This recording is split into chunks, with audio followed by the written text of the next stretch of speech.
Assalamualaikum warahmatullahi wabarakatuh. Alhamdulillah wa syukurillah wa ni'matillah wa la hawla wa la quwata illa billah amma ba'du.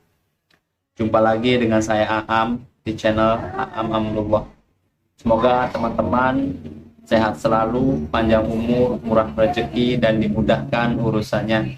Tak bosan-bosan, saya akan selalu update setiap hari. Terima kasih yang sudah menonton, yang sudah like, yang sudah komen, dan yang sudah subscribe. Dan yang belum subscribe, silahkan subscribe tombol di bawah ini agar tidak ketinggalan video-video berikutnya, teman-teman. Gimana kabar hari ini, teman-teman? Kartu prakerja ini untuk pembukaan gelombang 48 belum ada juga tanda-tandanya tanggal berapanya. Jadi di kesempatan video kali ini saya akan membahas tentang penerimaan bansos yang tidak tepat sasaran. Ini saya kutip langsung dari situs resminya kompas.com. Jadi Menteri Sosial Tri Risma hari ini menjelaskan soal temuan BPK terkait data terpadu kesejahteraan sosial atau DTKS di gedung Kementerian Sosial Jakarta Pusat. Jadi Kementerian Sosial atau Kemensos telah membekukan 10.249 keluarga penerima manfaat atau KPM Bansos Sembako atau BNPC dalam data terpadu kesejahteraan sosial di DTKS. Hal ini untuk menindaklanjuti temuan Badan Pemeriksaan Keuangan bahwa penerima bansos tersebut tidak tepat sasaran. Nah, jadi bansos ini tidak tepat sasaran ya, teman-teman ya. Harusnya yang dapat tidak dapat, dan yang tidak harus dapat malah dapat. Bansos diterima oleh direksi atau pejabat sejumlah pengurus perusahaan.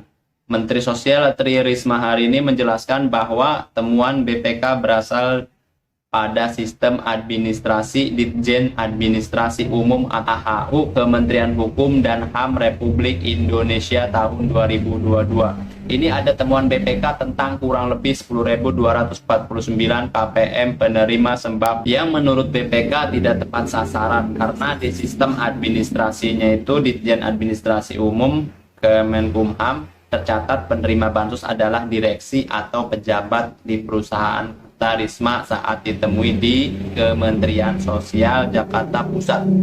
Risma mengungkapkan data tersebut dibekukan setelah BPK memeriksa penyaluran bansos sembako atau BPNT dengan melakukan pemadaman data ke KPM pada BNBA data salur bantu sembako atau BPNT dengan data pada sistem AHU Kementerian Hukum dan HAM. Namun setelah ditelusuri, penerima bansos tersebut termasuk ke dalam golongan orang kurang mampu dengan berbagai latar belakang pekerjaan, mulai dari cleaning service hingga buruh. Nah, mereka tercatat sebagai pengurus atau pejabat di perusahaan itu, tapi nyatanya realitasnya itu mereka miskin, tutur Risma. Menindaklanjuti hal itu, Risma lantas berkoordinasi dengan Menteri Hukum dan HAM Yasona Lauli yang meminta pihak pengelola data peneliti lebih lanjut data tersebut sebelum masuk ke Kemenkumham.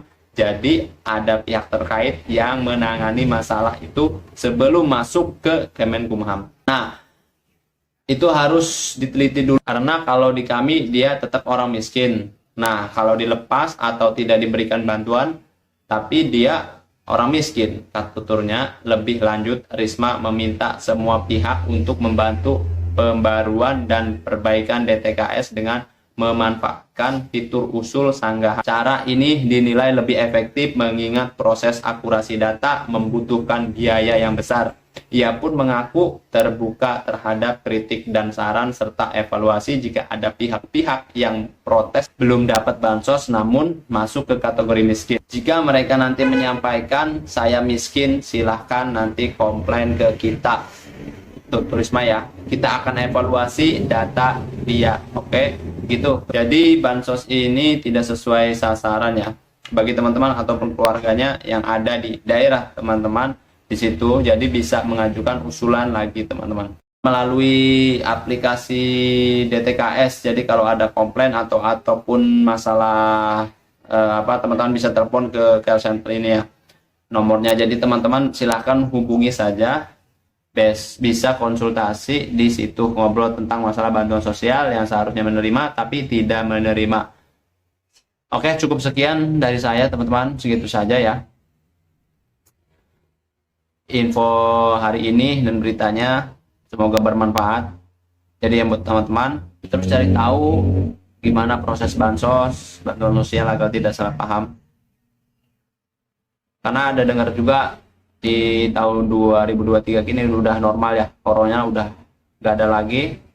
Ada berita-berita hoax tuh banyak, katanya yang pernah menerima bansos akan tidak menerima, tapi nyatanya itu hoax ya teman-teman. Ntar kita bahas di video berikutnya tentang masalah berita hoax dan tidak hoaxnya itu, penerima bansosnya itu diberhentikan ataupun tidak. Karena tetap yang udah dapat PKH insya Allah dapat lagi, dan yang belum dapat mungkin datanya belum masuk dan belum dievaluasi di pusatnya teman-teman. Soalnya yang dapat itu aja data-data dulu gitu. Oke teman-teman lah, segitu aja, nggak usah panjang lebar. Bila taufiq wal hidayah. Assalamualaikum warahmatullahi wabarakatuh.